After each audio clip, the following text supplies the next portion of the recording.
സ്വർണ്ണപ്പാളി case. തന്ത്രി രാജീവരും മുൻ president പ്രശാന്തും കൂടി പ്രതികൾ.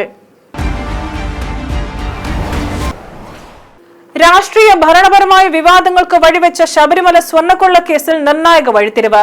പ്രതികൾ 9 2025 സന്നിധാനത്തെ ദ്വാരപാലക ശില്പങ്ങളുടെയും കട്ടിളപ്പടിയുടെയും സ്വർണ്ണപ്പാളികൾ കൈമാറിയതുമായി ബന്ധപ്പെട്ട ഗൂഢാലോചനയിൽ തിരുവിതാംകൂർ ദേവസ്വം ബോർഡ് മുൻ പ്രസിഡന്റ് PS പ്രശാന്ത്, തന്ത്രി കണ്ഠരര് രാജീവര എന്നിവരെ കൂടി പ്രതിപട്ടികയിൽ പ്രത്യേക അന്വേഷണ സംഘം ഉൾപ്പെടുത്തി. ഇത് സംബന്ധിച്ച വിശദമായ റിപ്പോർട്ട് SIT ഹൈക്കോടതിയിൽ സമർപ്പിച്ചു. കേസിൽ ഇടതുമുന്നണിയുടെ നേതൃത്വത്തിലുള്ള മുൻ ദേവസ്വം ഭരണസമിതിയെ പൂർണ്ണമായും പ്രതിക്കൂട്ടിലാക്കുന്ന കണ്ടെത്തലുകളാണ് അന്വേഷണ സംഘം നടത്തിയിരിക്കുന്നത്.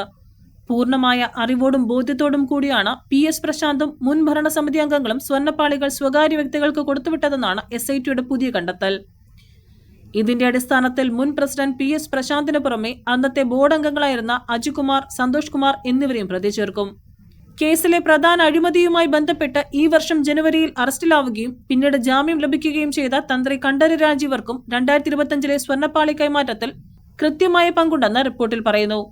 തിരുവാഭരണം കമ്മീഷണർ രാജ്ലാൽ, ദേവസ്വം സെക്രട്ടറി ബിന്ദു, ഉണ്ണികൃഷ്ണൻ പോറ്റി, പങ്കജ് ഭണ്ഡാരി, ഗോവർദ്ധൻ എന്നിവരാണ് പ്രതിപട്ടികയിലുള്ള മറ്റുള്ളവർ.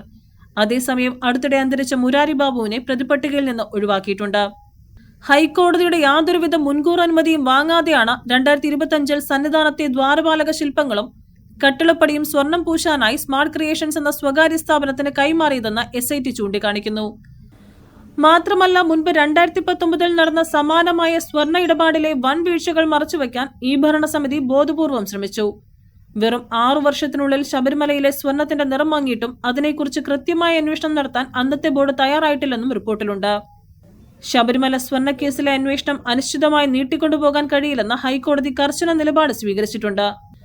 ജൂൺ 29 കേസിന്റെ സമഗ്രമായ അന്തിമ അന്വേഷണ റിപ്പോർട്ട് സമർപ്പിക്കാനാണ് SITയോട് കോടതി ആവശ്യപ്പെട്ടിരിക്കുന്നത്.